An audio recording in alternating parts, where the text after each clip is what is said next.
대부분의 부모님들은 다 자녀를 사랑합니다. 이것을 자녀들이 알기도 하고 모르기도 하지만 관계없이 대부분의 부모는 자녀를 위해서 헌신하고 희생을 합니다. 또 사랑하는 자녀가 잘 되는 것을 위하여 뭐 시간이든 돈이든 많은 것들을 쏟아붓고 투자하기도 합니다. 때로 이제 가지고 있던 것을 넘겨주기 위하여 재산을 늘리고 이제 소유하는 일도 있고, 이것을 잘 넘겨주기 위해서 증여나 이제 상속 가운데 세금을 피하려고도 애를 씁니다. 뭐 여러 가지 이유로 자녀를 사랑하는 이제 부모의 마음이 전달되기를 원하는데요. 왜 그토록 사랑을 하는가 하는 걸 다시 한번 생각을 해봅니다. 어머니들은 아마 이 고생 끝에 출산하기 때문에 사랑하는 거 너무 당연하다 생각을 하실 것입니다. 아이와 뱃속에 함께 있었던 그 시간들도 귀하고, 또 출산 산고의 고통을 겪었기 때문에도 이 아이를 사랑하는 건 너무 이제 당연하게 여겨지는데, 이러한 경험이 없는 아버지들이라고 해서 사랑이 없는 건 절대 아니지요. 저는 부성애가 모성애만큼은 못하다고 생각을 하긴 합니다만은, 그렇다고 해서 자녀를 사랑하지 아니하는 아버지도 없다고 생각을 합니다. 그렇다면 이제 어머니와 이제 좀 다른 형태로 자녀를 만나게 되는 아버지는 왜 자녀를 사랑하는 것일까 하는 이제 이 질문에 뭐 여러 가지 이유가 있을 거라고 생각을 해요. 뭐 여러분들 다 알고 계신 이유들이 있을 거라고 생각을 하는데, 그 가운데 이제 한 가지 이유를 그냥 제가 나름대로 꼽자면, 그 중에 하나는 이 자녀가 나를 닮은 것이 또 하나의 이유가 되지 아니할까 하는 생각을 하는 것입니다. 나를 닮은 존재가 이 세상에 태어났습니다. 물론 거기에 이제 뭐 핏줄이 섞이고 유전자가 섞이고 뭐 여러 가지 이제 나에게서 이제 나간 부분이 있기 때문에도 사랑을 하겠지만, 이 존재가 성장해 나가는 과정 중에 이제 나와 닮은 모습을 잘 보여주잖아요. 저는 이것이 하나님이 우리를 사랑하시는 또 하나의 이유라고도 여겨지는데요. 하나님이 우리를 지으셨기 때문에만 사랑을 하시는 것이 아니라, 특별하게도 사람은 하나님의 형상을 따라 지으셨습니다. 그래서 하나님을 닮은 존재로 살아가는 우리들을 세상 만물 가운데서도 더 특별하게 여기시고 특별히 더 사랑을 하시죠. 물론 이제 우리가 우리의 죄악으로 인해서 하나님의 형상의 많은 부분이 일그러지고 좋은 모습을 보여주지 못할 때가 있어요. 근데 그럴지라도 그 사랑이 크게 변하거나 식지는 않는다고 생각을 해요. 우리가 우리의 자녀들만 봐도 그렇지요. 우리의 자녀들이 정말 좋은 모습으로 살아갈 수도 있지만, 때로는 우리가 기대하지 아니하는 모습을 보여줄 때도 있지만, 그것 때문에 더 이상 너를 사랑하지 못하겠다, 너를 포기해야 되겠다, 이제 이런 생각을 하는 부모는 없을 것이라고 여겨집니다. 그러하기 때문에 하나님도 우리를 지으신 것으로 끝내시는 것이 아니라, 하나님을 닮은 우리들이 그 형상을 회복하는 과정 중에도 변함없는 사랑으로 우리를 돌보시는데요. 문제는 이제 이렇게 우리를 사랑하시는 하나님의 사랑이 의심이 들 때가 있어요. 의심이 드는 건 우리가 살아가는 세상에 이제 험한 일들이 일어납니다. 지난 주간에도 그런 뉴스 여러 가지 접하셨을 것이라고 생각을 합니다. 믿고 맡긴 학교에서 어린아이가 끔찍한 일을 겪었습니다. 뭐 이런 일들뿐만이 아니라 세상엔 정말 지금도 수없이 많은 악한 일들이 일어납니다. 이제 그런 일이 세상에서만 일어나는 것이 아니라 현실적으로 나의 삶에 다가오게 되면 이제 더 큰 의문을 가지게 되지요. 하나님이 나를 사랑하신다는데, 나를 귀하게 여기신다고 하는데, 나의 삶에 왜 이런 일이 일어나는가라고 하는 이제 질문입니다. 이 질문 가운데 이제 우리가 지난주에 함께 말씀 가운데 찾았던 답은, 우리 하나님께서 우리들을 흑암의 권세에서 그의 사랑의 아들의 나라로 옮겨 주셨다라고 하는 말씀입니다. 자, 이 흑암의 권세, 세상을 악하게 만드는 이 흑암의 권세 아래에 있던 우리들을 하나님의 사랑의 나라로 옮겨주는 귀한 일을 예수 그리스도께서 우리에게 이루어 주셨는데, 오늘은 여기서 이제 질문을 다시 해보는 거예요. 그러면 도대체 예수님은 누구시길래 그와 같은 일들을 이루실 수 있었는가라고 하는 질문이고요. 또 하나의 질문은, 그가 그렇게 우리를 하나님의 아들의 나라로 옮겨주신 그 결과, 그 결과는 어떻게 우리의 삶에서 나타났느냐라고 하는 이제 질문입니다. 이 질문에 답이라도 해주듯이 사도 바울은 이 골로새 교회에 계속해서 이제 예수님을 소개하는 작업을 해나가고 있는데요. 오늘 15절에서는 이렇게 소개를 해줍니다. 그는 보이지 아니하는 하나님의 형상이시요 모든 피조물보다 먼저 나시니라 합니다. 자, 사도 바울은 굉장히 중요한 진리를 우리에게 밝혀주고 있어요. 그것은 첫째로 우리 예수님이 보이지 아니하는 하나님의 형상이시다라고 하는 것입니다. 자, 이 형상이라는 단어 아시지요? 사물의 생긴 모양이나 상태를 말하는 것인데 모든 사물들은 형상을 가지고 있습니다. 문제는 이제 이 보이지 아니하는 것들 내지는 볼 수 없는 것들도 형상은 존재해요. 문제는 이제 이 형상을 사람이 표현하기가 쉽지는 않다는 거예요. 과거에는 세상을 떠난 사람, 존재했던 상황에서도 그 사람의 형상을 남기기 위하여 그림을 그리거나 이제 동상을 만드는 일이 있었죠.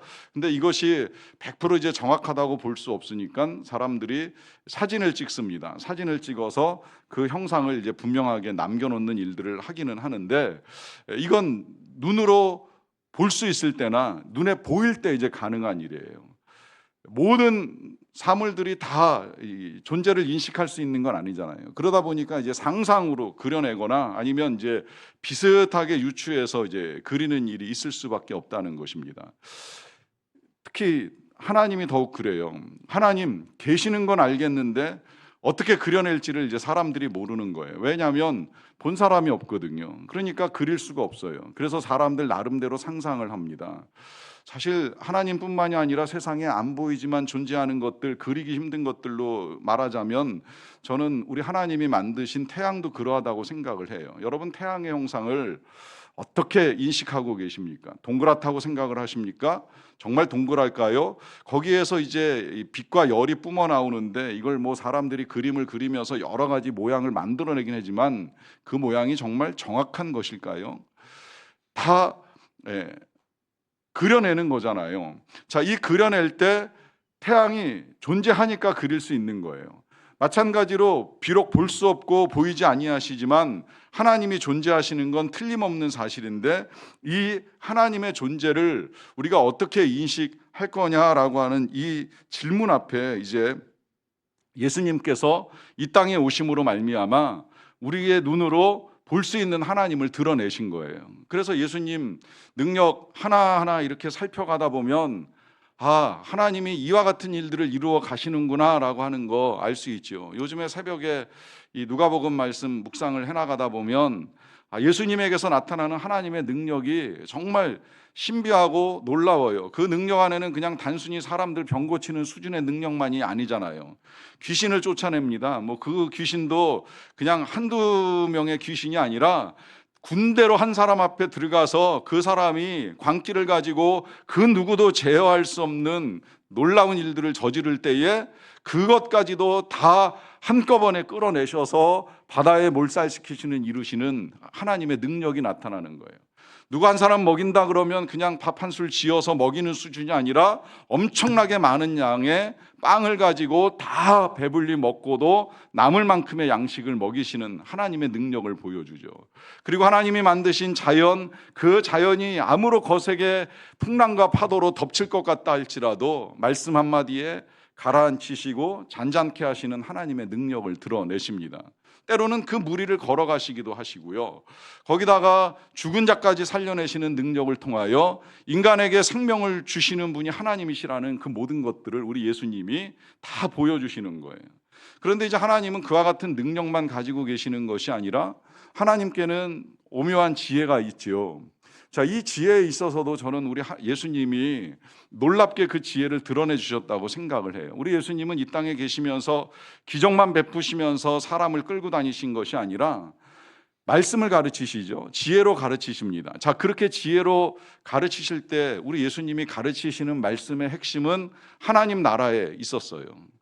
하나님 나라에서 이 땅에 오신 하나님의 아들이시기 때문에 우리가 잘 알 수도 없고 본 적도 없는 하나님의 나라를 전해주기 위해서 많은 시간을 내셨습니다. 문제는 아무리 설명을 해줘도 경험이 없는 우리들이 이해하기가 참 어려운 거예요. 그러니까 우리 예수님이 비유로 말씀하시잖아요. 근데 그 비유조차도 비유이기 때문에 명확하게 예수님이 말씀하시는 것을 이해하기가 쉽지 않습니다. 본 적 없는 사람이 이해한다는 게 어렵잖아요. 저 옛날에 우리 아이들에게 책 읽어주다가 동화책 속에 아궁이라는 단어가 한번 나온 적이 있는데 애들이 물어봐요. 아궁이가 도대체 뭐예요? 그러는데 여러분은 어떻게 설명하시겠어요? 전 좀 난감하더라고요. 옛날엔 부엌이라는 것이 있었는데 이것도 설명이 쉽지 아니한 거예요. 거기다가 이게 가스레인지도 아니고 불을 피우는 장치이기는 한데 그 불을 피워가지고 집안이 따뜻해진다? 아이들 머릿속에는 그림이 안 그려지는 거예요. 그러니까 설명이 어려운 거죠. 하나님의 나라, 예수님은 명백하게 알고 계시지만 우리는 본 적도 없고 알 수도 없으니까 이걸 설명하기 위해서 많은 비유들을 가지고 말씀하시는데 알아듣는 사람이 있고 못 알아듣는 사람이 있는 거예요. 또 듣고 믿는 사람이 있고 믿지 못하는 사람이 있다 보니까 예수님도 쉽지는 않으셨을 것이라고 생각이 듭니다. 그럼에도 불구하고 그 전하시는 말씀이 워낙 권세가 있고 능력이 있다 보니까 듣는 사람들이 말씀을 듣고 나서 평을한 내용이 성경에 기록이 되어 있잖아요. 이것은 그 어떤 서기관들보다도 지혜롭고 오묘한 말씀이로다라고 하면서 예수님의 가르침에 놀라게 됩니다. 보시고 싶으면 성경 읽어 나가시면 되는데요. 이러한 일들을 통해서 하나님의 오묘한 지혜가 어떠한가라고 하는 사실을 예수님이 보여주셨어요. 문제는 이제 그 능력과 지혜를 가지신 하나님이 어떻게 인간을 사랑하시는가 하는 것도 굉장히 중요한 문제지요. 늘 말씀드리지만 아무리 똑똑하고 아무리 능력 있어도 나와 관계가 없고 나를 사랑하지 않으면 아무 의미가 없잖아요. 그런데 하나님은 성경을 통해서 엄청난 사랑을 우리에게 계속 드러내 주셨어요. 물론 오해를 받으시는 부분이 있어요. 때로는 그 백성을 사랑하시고 정의를 이루어 가시기 위하여 심판을 행하시는 일들을 행하다 보니까 이게 진짜 사랑의 하나님이 맞는가 이제 이런 의문을 가지실 수는 있지만, 그러나 저는 그 백성을 향한 하나님의 사랑과 정의의 결과로 나타나는 일이기 때문에 전혀 의심할 바 없다고 생각을 합니다.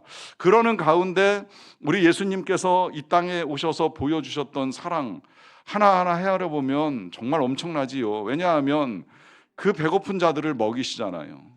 병든 자들을 고치시잖아요. 귀신 때문에 괴로움 받는 자가 자유를 누릴 수 있게 해 주시잖아요. 엄청난 손실을 감당하시고서라도 그 한 사람을 위해서 예수님이 큰 일을 이루어 주시잖아요. 뿐만 아니라 그동안 몹시 외롭게 살아왔던 삭개오 같은 사람, 마태 같은 사람의 친구가 되어주시고, 심지어 사람들로부터 버림받고 비참한 삶을 살던 여인을 위하여서도 자비를 베푸십니다.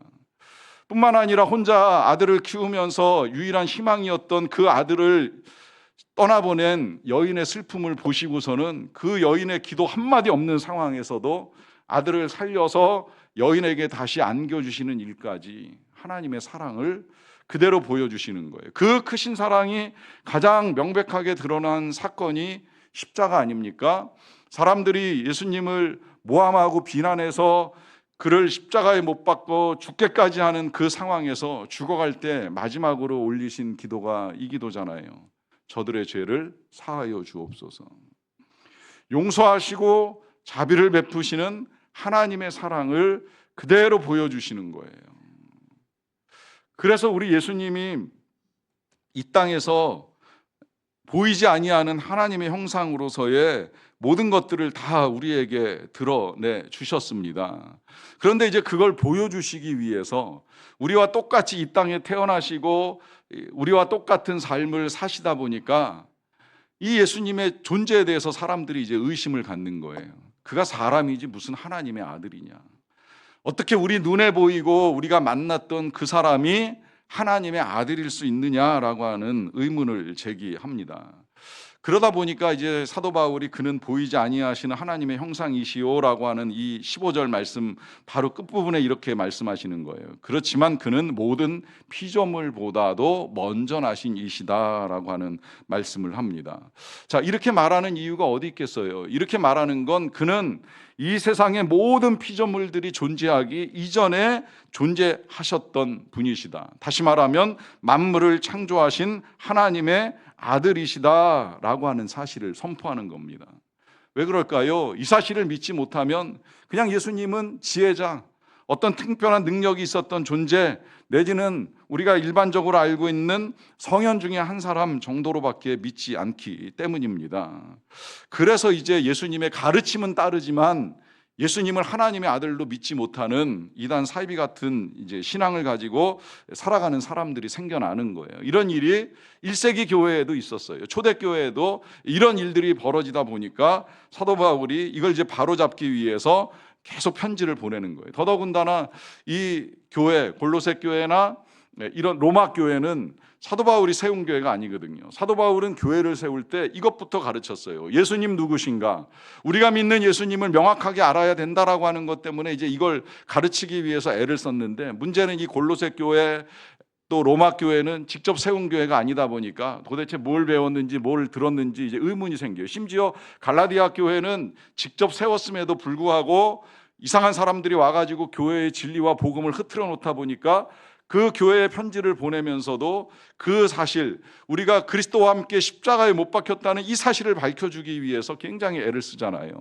그 애를 쓰는 가운데 예수님을 설명하면서 그는 보이지 아니하시는 하나님의 형상이다, 우리보다 먼저 나신 하나님의 아들이다, 먼저 났을 뿐만이 아니라 오히려 만물을 지으신 분이시다라고 하는 사실을 밝혀주기 위해서 더 많은 애를 씁니다. 그래서 아까 읽었던 그 15절 뒤에 16절 이렇게까지 말씀을 하시는 거예요.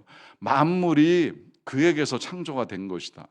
하늘, 땅, 보이는 모든 것들 뿐만 아니라 보이지 않는 것들, 심지어 뭐 왕권, 주권, 통치자, 권세, 이 만물들이 다 그로 말미암아 창조가 됐고 그를 위하여 창조가 됐다라고 하는 사실을 밝힙니다.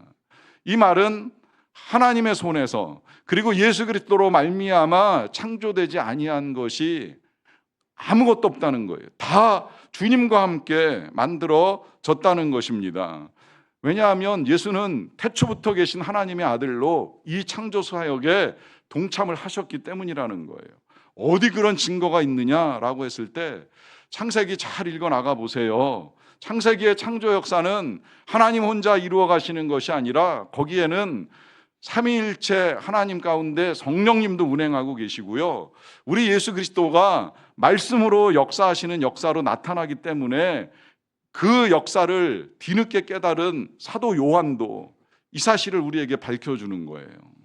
우리가 믿었던 그 예수 그리스도가 창세기에서 기록된 하나님의 말씀이 아니겠느냐라고 하는 것이죠. 이걸 오늘 우리가 교동문으로 함께 읽었잖아요. 그래서 그 요한복음 1장 다시 보시게 되면 이렇게 시작이 되잖아요. 태초에 말씀이 계시니라. 이 말씀이 하나님과 함께 계셨으니 이 말씀은 곧 하나님이시니라 하는 이 말씀이 하나님의 아들 예수님 얘기를 지금 하고 있는 거예요. 태초에 예수님이 계셨다, 이 예수님이 하나님과 함께 계셨다, 결국 예수님은 하나님과 동일하신 분이시다. 그가 태초에 하나님과 함께 계셨고 만물이 그로 말미암아 지은 바 되었으니 지은 것이 하나도 그가 없이는 된 것이 없느니라 라고 하면서 우리 예수 그리스도가 태초의 말씀으로 창조에 동참하신 분이라는 사실을 밝힙니다. 어떻게 동참하셨을까? 아마 하나님과 함께 이 세상을 계획하시고 지어나가시는 일을 함께 이루어가지 아니하셨을까 하는 추정도 가능한 것이지요. 그래서 만물이 다 그로 말미암아 지음받았다는 거예요. 왜 지으셨느냐, 실은 그 목적까지도 사도 바울이 명백하게 우리에게 밝혀주고 있어요. 이 사실도 굉장히 중요합니다. 뭐라고 말씀하시느냐 하면 아까 읽었던 그 16절 말씀에 그를 위하여 지으셨다라고 하는 말씀을 하십니다. 그를 위하여 창조하셨다. 자, 여기에 인간이 지음받은 목적이 있어요. 뭐 인간뿐만이 아니라 만물을 지으신 목적이 있어요. 그것은 하나님을 위하여 지으신 거예요. 주님을 위하여 지으셨어요. 이게 우리가 존재하는 목적입니다. 우리를 구원하신 목적도 여기에 있다는 말씀을 드렸지요. 왜 우리가 살아가느냐 좀 명백하셨으면 좋겠어요. 이유를 아셨으면 좋겠어요. 이거 생각보다 답하기를 좀 어려워하시는 분들이 많아요. 왜 사느냐, 무엇 때문에 사시느냐 질문을 드리면 뭐 태어났으니까 살지요, 목숨이 주어졌으니까 살지요, 뭐 아니면 자식 때문에 삽니다 뭐 하는 말씀 하시는데, 뭐 그렇게 답하실 수 있다고 생각을 하긴 합니다만은 기왕이면 이제는 좀 더 명백하셨으면 좋겠어요. 존재 이유는 하나님 때문입니다. 하나님의 영광을 위하여 사는 것이고 주님의 이름을 높이기 위하여 사는 것입니다. 왜 그럴까요? 그게 명백하지 않으면 우리의 인생 가치가 떨어집니다. 혹 자식을 위하여 산다고 생각을 해보세요. 평생 자식을 위하여 살 겁니까? 자식 다 키워놓으면 뭐 위해서 사실 겁니까? 그러니까 자식 다 크고 나면 허망해지는 거예요. 방향을 잃었거든요. 나이가 들어서도 자식을 위하여 살면 이건 정말 더 불행한 일인데, 그 다음에 뭘 위하여 살지 모르다 보니까 뭘 위해 살지, 돈 더 벌어야 되나, 그럼 그 돈 위해서 산다, 듣기에도 불편하잖아요. 내 인생 평생 돈 위해 살았다, 돈 벌기 위해 살았다. 아니라면 맛있는 거 먹기 위해서, 좋은 거 즐기기 위해서. 윌로우 크릭 교회 담임하셨던 빌 하이블스 목사님이 젊은 나이에 목회를 시작한 이유가 있어요. 돈이 많았어요. 젊었을 때 사업을 벌려가지고 돈을 금방 많이 벌었던 청년이었어요. 그 번 돈 가지고 부인하고 같이 요트를 타고 여행을 하다가 옆에서 노 부부가 주고받는 대화를 듣게 됩니다. 대화 내용이 별거 아니었어요. 우리가 돈 벌어서 이렇게 여행하니까 너무 좋지, 석양 보면서 맛있는 거 먹으니까 좋지 하는 이야기를 들었던 거예요. 그 이야기를 듣다가 빌 하이블스 목사님이 깨달은 거예요. 아니, 인생이 이거밖에 없단 말인가? 저 나이 먹도록 돈 벌어가지고 기껏 한다는 것이 여행하고 맛있는 거 먹는 게 전부였단 말인가? 그런 질문하에 찾은 답이, 예수 위에 살지 않으면, 예수님을 위하여 살지 않으면 인생의 의미가 없다는 걸 깨닫게 됩니다. 왜 그럴까요? 우린 다 주님 앞에 설 사람들이기 때문입니다. 결국엔 다 하나님 앞에 설 터인데, 하나님이 물어보신다면, 너 뭐 하다 왔냐? 물어보신다면, 자식 키우다 왔어요, 돈 벌다 왔어요, 여행하다 왔어요, 맛있는 거 찾아 먹다 왔어요. 어떤 것도 답이 될 수가 없잖아요. 여러분, 분명하게 아셔야 돼요. 왜 지으셨는지, 왜 구원하셨는지, 왜 예수님이 이 땅에 오셨는지, 우리가 뭘 위해서 살아가고 있는지. 주님 앞에서 주님과 함께 살다가 왔습니다. 주님을 위하여 살다가 왔습니다. 저는 저나 여러분들이 그렇게 말할 수 있었으면 좋겠어요. 주님 앞에 선다는 사실이 너무나도 명백한데, 그날을 소망하며 살아가는 그리스도인이라는 이름을 우리가 가지고 있다면, 나 이거 하다 왔어요 라고 말할 수 있는 그 이것이 좀 당당할 수 있는 것으로 준비가 되었으면 좋겠다는 의미입니다. 그래서 그렇게 우리를 지으신 예수님이 모든 걸 지으셨는데 여전히 이제 의문이 남아 있어요. 그런데 왜 세상이 이렇게 돌아가는가? 도대체 왜 세상이 이렇게 엉망인가? 더구나 아까 우리가 읽었던 16절에는 뭐 왕권, 주권, 통치자, 권세들 이런 거 다 그로 말미암아 만들어졌다고 하는데, 도대체 왜 이 세상이 이렇게도 엉망이 되고 우리가 살아가는 삶은 쉽지 아니한가라고 하는 의문을 가지게 되는데요.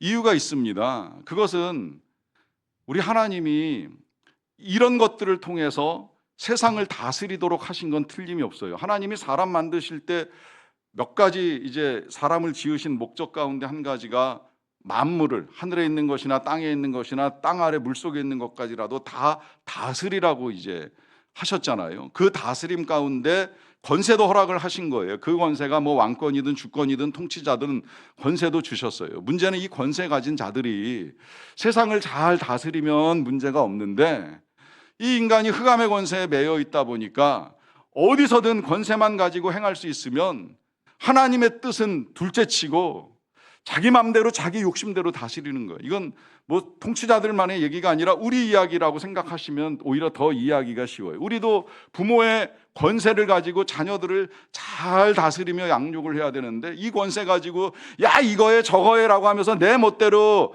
애들을 다스리다가 온갖 상처 주고, 그 상처 때문에 되돌려받는 고통을 가지고 지금 왜 이렇게 힘들지라고 할 때도 있잖아요. 이게 왜 그럴까요? 흑암의 권세 아래에 있기 때문에 이런 일이 벌어지는 거예요. 근데 왜 이걸 하나님이 내버려 두시는가? 이유가 있습니다.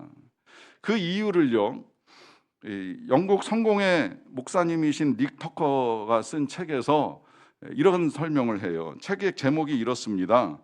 하나님이 행하실 수 없는 12가지라고 하는 책 제목인데, 이 제목 자체가 의아하잖아요.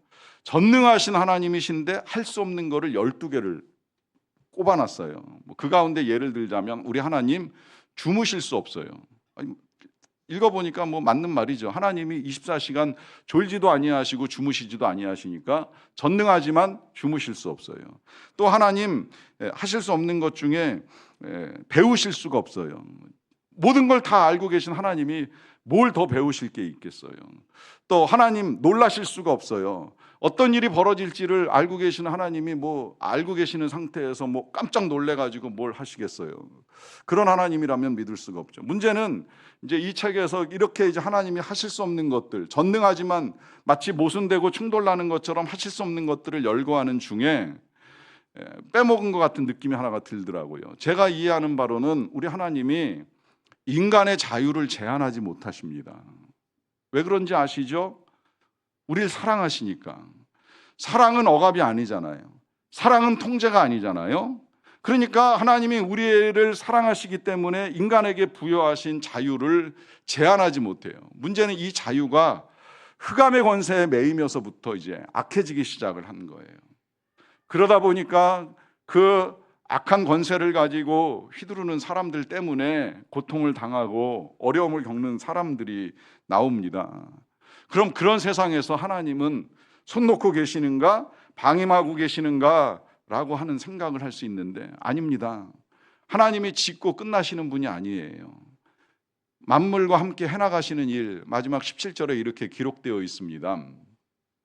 또한 그가 만물보다 먼저 계시고 만물이 그와 함께 섰느니라 그래요. 자, 만물보다 먼저 계신 건 다시 한번 이제 우리에게 주지시켜 주시는 사실이고, 그 다음에 만물이 그와 함께 섰다라고 하는 건 하나님이 우리 예수님이 만물을 붙들고 계신다는 거예요. 지키고 계신다는 거예요. 그 만물이 엉망이 되어가고 있는 이 세상 속에서도 보이게 보이지 않게 이 세상을 지켜나가기 위해서 애를 쓰고 계신다라고 하는 것입니다.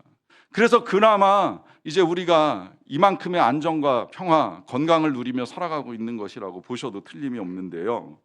이 악한 세상에서 또한 하나님은 우리를 흑암의 권세로부터 하나님의 나라로 옮기시는 일도 하시지요. 또 지금도 그와 같은 사람들을 찾기 위해서 선교도 하고 또 선교를 보내시는 일들까지 하시면서 지금까지 이와 같은 일들을 이루시기에 우리가 여기까지 이룰 수 있게 된 거예요. 여전히 이 모든 만물들을 붙들고 계시고 또 우리가 붙잡힌 바 되어야 한다 하는 의미입니다.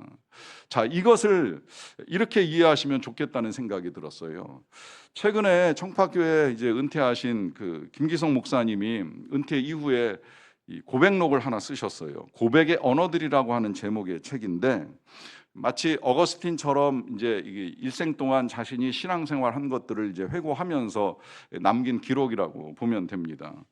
책 속에 한 사람을 소개하더라고요. 이제 과거에 교수였던 분인데 5.18 당시에 감옥에 갇혀가지고 그분이 고생하는 이야기를 전해 들은 내용을 이제 책에서 밝혀줬어요. 감옥에 갇혀가지고 재판을 기다리고 있는 중에 보니까 다른 방에 끌려 들어온 목사님 한 분이 계속 불려가서 고문을 당하고 오는 것 같더라는 거예요.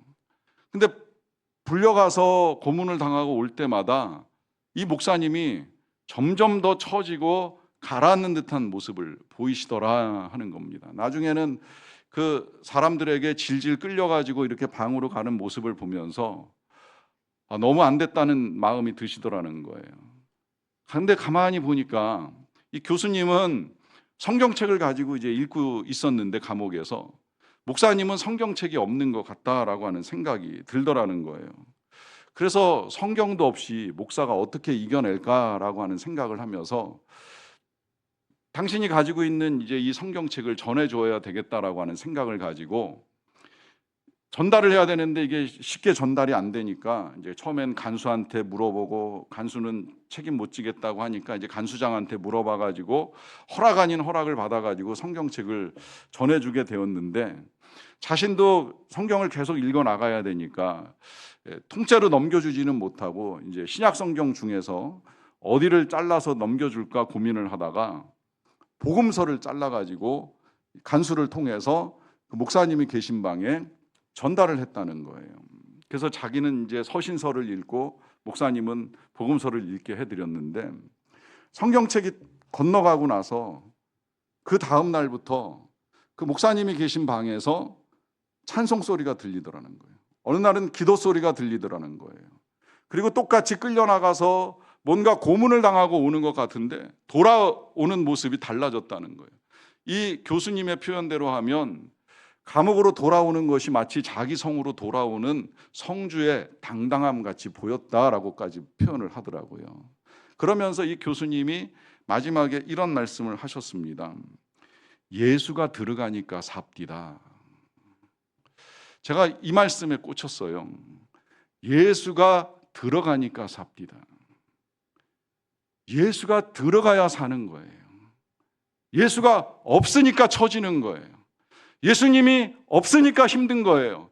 예수님만 있으면 되는 거예요. 예수님께서 붙잡고 계시는데 왜 안 되겠어요? 예수님이 붙들어 주시는데 왜 어렵겠어요? 어려운 건 예수도 없고 성경도 없는 거예요. 말씀도 없고 예수님도 없으니까 자꾸 처질 수밖에 없는 거예요. 목사만 그렇겠습니까? 우리가 다 그렇지 않겠습니까? 예수 없이 이 흑암의 권세가 다스리는 세상을 어찌 이겨나갈 수가 있겠어요? 근데 예수가 들어오는 것이 아니라 이상한 게 들어오잖아요. 엉뚱한 게 들어오잖아요. 별 쓸데없는 것들을 자꾸 들여보내고 있잖아요. 바꾸셔야 돼요. 우린 예수와 함께 서는 거예요. 예수님이 지으셨기에 예수님이 세워주셔야 설 수 있는 거예요. 그는 하나님의 아들이시니까요. 그 하나님의 아들의 사랑 힘입고 살아가는 저와 여러분 되시기를 간절히 축원합니다.